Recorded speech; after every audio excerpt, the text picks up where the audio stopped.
G'day, it's just after 7 a.m. in the morning and I'm sitting on my indoor bike doing my ease out hour of training before starting the day. So, in previous episodes of This Cycling Life, we've talked about the importance of sleep to perform at your cognitive and physical best. So what I'd like to do today is take you through 5 tips in 5 minutes of how to get a great night's slumber. So here's my first tip. Number 1, the research shows that you need a cool room to get a good night's sleep.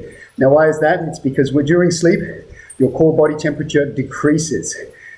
So if you have a cooler room, that process will happen faster. So what's the ideal temperature? It's 15 to 22 degrees Celsius or 60 to 67 degrees Fahrenheit. That should not be all that different to what you had in your living or work environment. And the other thing here is what can help is wearing socks to bed, okay?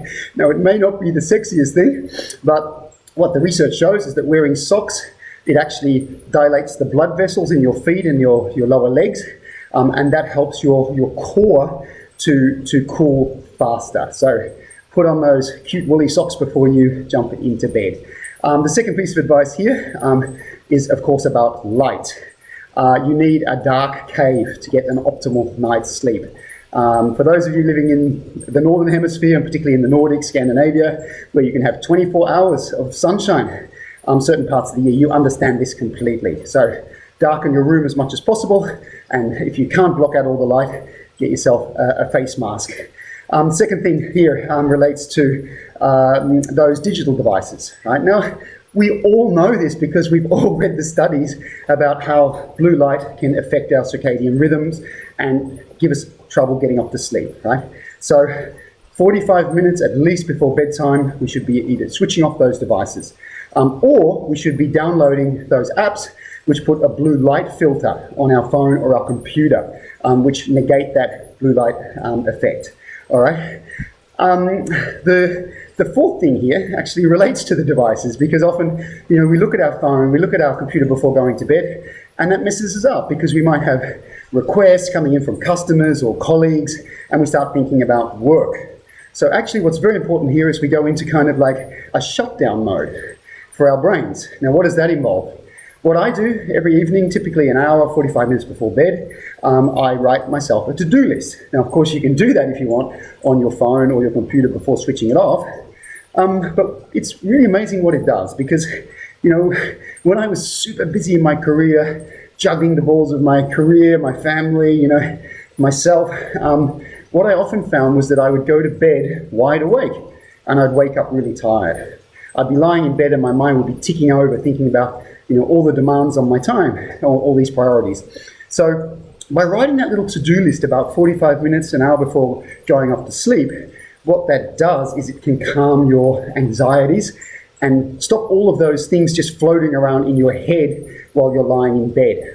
For me, that's probably one of the most practical and easily implementable tips that I will give you today. Write your little to-do list 45 minutes before getting into bed, okay? The fifth thing here, of course, again, we all know it, right? It's caffeine, it's stimulants.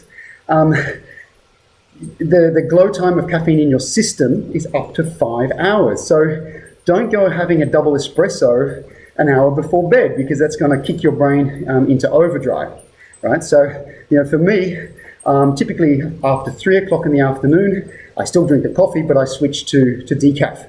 And I find that works for me. Now, of course, I argue with my Italian buddies about this all the time because, they were drinking double espressos in the room and they say, Jamie, you're a wimp if you can't drink coffee late in the evening.